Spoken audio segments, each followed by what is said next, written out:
Hello YouTubers, Alaska Prepper here. Well, it's time for another Prepper Pantry cooking video.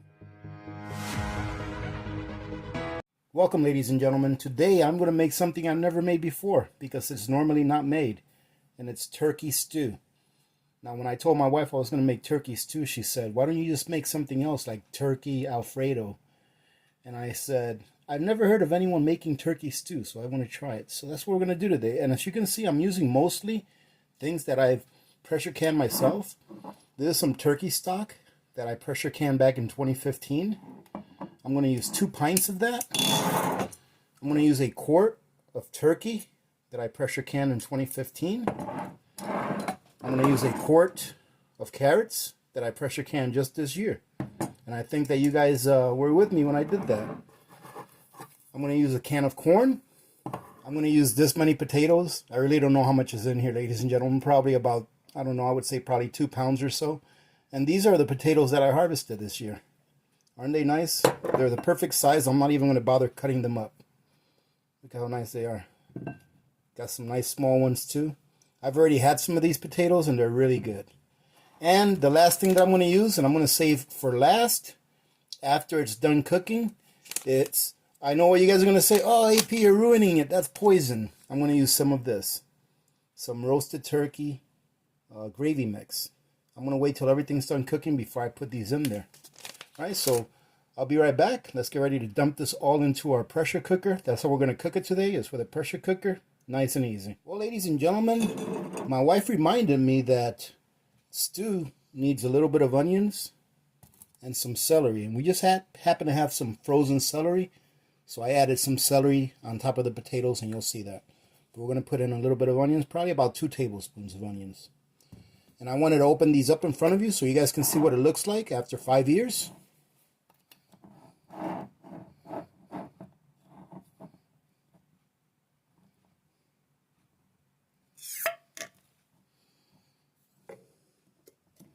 You guys heard that nice little pop, I hope?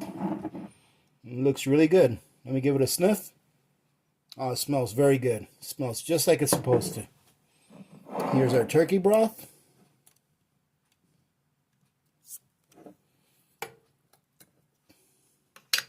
And you can see some of the fat floating on top. It smells very good.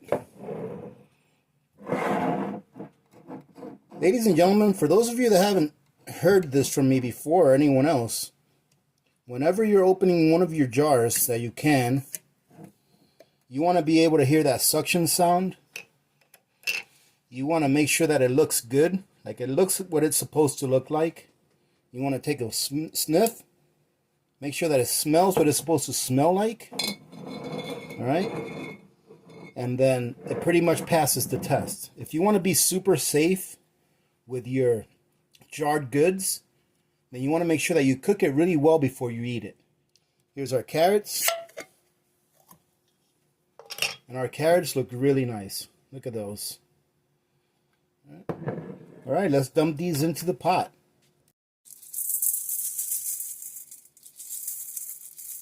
That's about 2 tablespoons. We're going to put our carrots in there with water and all.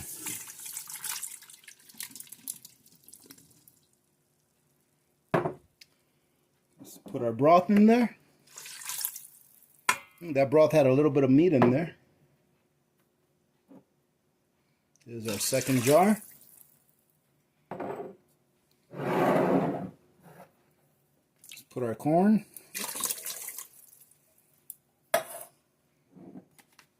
Let's get our turkey out of there. Alright, there we go. And now we can put our potatoes and our celery in there. And here's our potatoes and celery. We'll stir that around a little bit. So all we do now is just put the lid on. And I'm going to show you guys. I wanted to go ahead and show you guys this pressure cooker in case any of you guys are in the market for it. Because, like I said, I did a review on this a while back, and I've been very happy with it. It still works just as well as it worked from the day that I got it, and it's very simple to use. So let me go ahead and plug it in, and then I'll show you guys what I'm going to set it at. Okay, I just plugged it in, and In this model, it's very simple. It has a menu of different things that you can cook. And in order to pick one of these cooking methods, like for example, this one is to make meat or stew, and that's the one we're going to use. And it automatically gives you the time, and it automatically sets the temperature that it's going to use to cook that meal. Now all you have to do is press menu. As you can see that it's flashing where it says meat and stew. Now here it gives you the option of adding some more time to it. All right. So what I'm going to go ahead and do is add more time to it. I'm going to put it up to 40 minutes. All right. The reason I'm doing 40 minutes is because I put some whole potatoes in there. I mean, even though they weren't that big, I just want to make sure that they're nice and tender when they're done. Then all you have to do, ladies and gentlemen, is just start. You're going to see this little track going around. It looks like someone's running around a track. And what that's doing now is it just turned the temperature on, right? And when it reaches temperature and pressure, the timer will start to count down. And once the timer has counted down to 0, it will beep to let you know. However, you need to let it sit for a few minutes until it depressurizes. If you're not very patient to wait for it to depressurize by itself, it's got a button up here that you can push down, and it will allow this vent to vent off. However, if you do that, and I have done that too in the past, I take a towel or a sponge and put it above the vent. That way no steam or hot liquids will hit you or hit anything that you don't want it to hit. All right, so we'll be back, ladies and gentlemen, when it's done. It's that easy. One of the benefits of canning your own meats and vegetables and having things like that on hand is that look at how simple it was and how fast it was for us to take all of that stuff, put it in here, turn this on, now you get to walk away. So think about coming at home late from work one night. You don't have time to cook really. Your prep time is going to be maybe 10 minutes at the most. You have a 10-minute prep time. You go ahead and set it up in this machine right here, or the one that you have. Then you go and you take off for the next hour, do whatever it is that you have to do. And by the time that you're done doing your after work routine, dinner is ready for you and your family. So that's one of the benefits of having this machine as well, in addition to having a lot of your edibles already pre-canned and ready to go. All right, so we'll see you in a few minutes. Ladies and gentlemen, I just opened this and it looks really good. Now look at this. It's still nice and soupy. You could actually have this as a type of a soup, but everything in there is nice and cooked. Look at all that turkey in there. The potatoes are nice and tender. Oh my goodness, this looks outstanding and it smells great. What I'm going to do now is I saved a jar, and I'm going to go ahead and scoop some of this broth into the jar so that I can mix it with some of the gravy. I'm only going to use 1 pack of gravy because I always start off with 1 pack and then I taste it to make sure that it tastes good. And then if I need another pack, I'll do another pack. I'm not that worried about the thickness because, like I said, this looks like it would go great like a soup, or maybe even over a little bit of rice. But we've got enough potatoes and carrots in there that we shouldn't need any more starches. So let's go ahead and make up some of that gravy.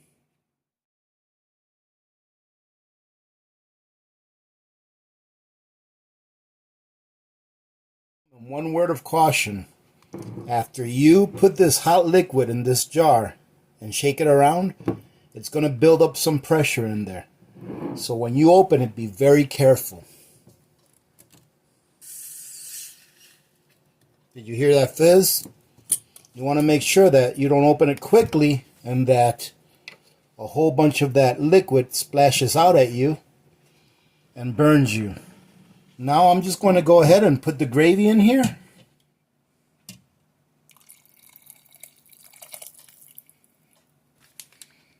Now we'll go ahead and stir this around a little bit from the bottom to the top. The vegetables are real tender, so we don't want to squish them. Now what I'll do is I'll put the lid back on this, wait about 5-10 minutes, give that gravy a little bit of time to thicken just a little bit, and then we'll be ready to eat. All right, it's been about 15 minutes. Let's open this up.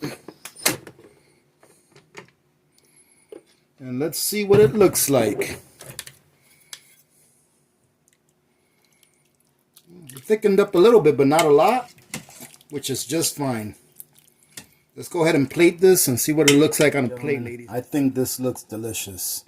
And like I said before, I put these medium-sized potatoes in there, and they cooked really nice all the way through. They came out really good. Let me give that potato a taste just by itself. Now, you know what's really gratifying?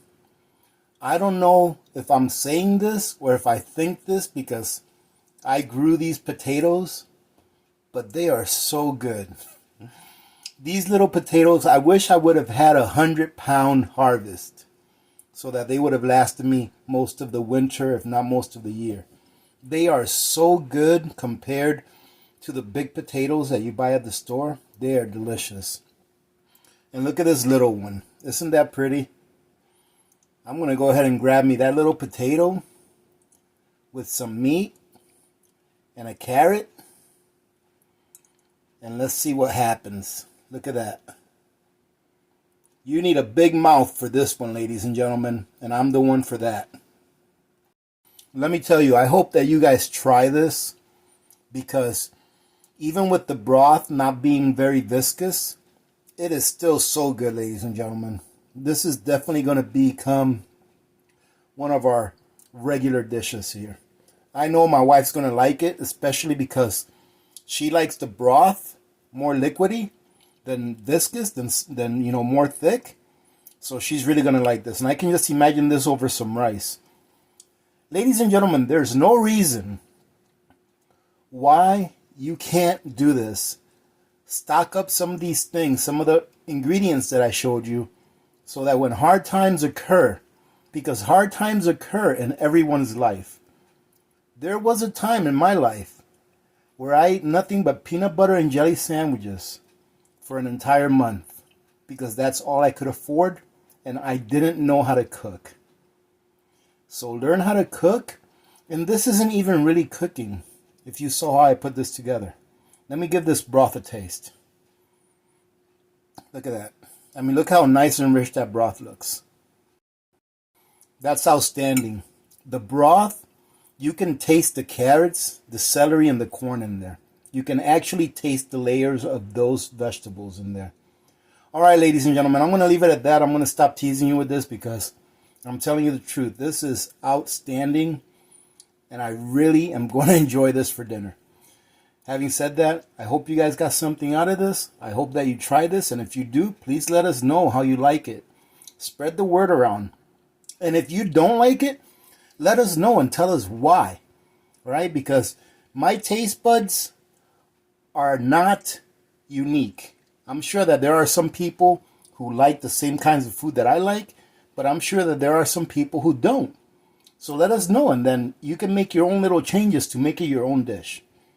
Remember to be good to each other, ladies and gentlemen. When good people do good things happen. Remember to reach one, teach one, and repeat. If we all did this, the world would be a better place, and you know that it will be a better place.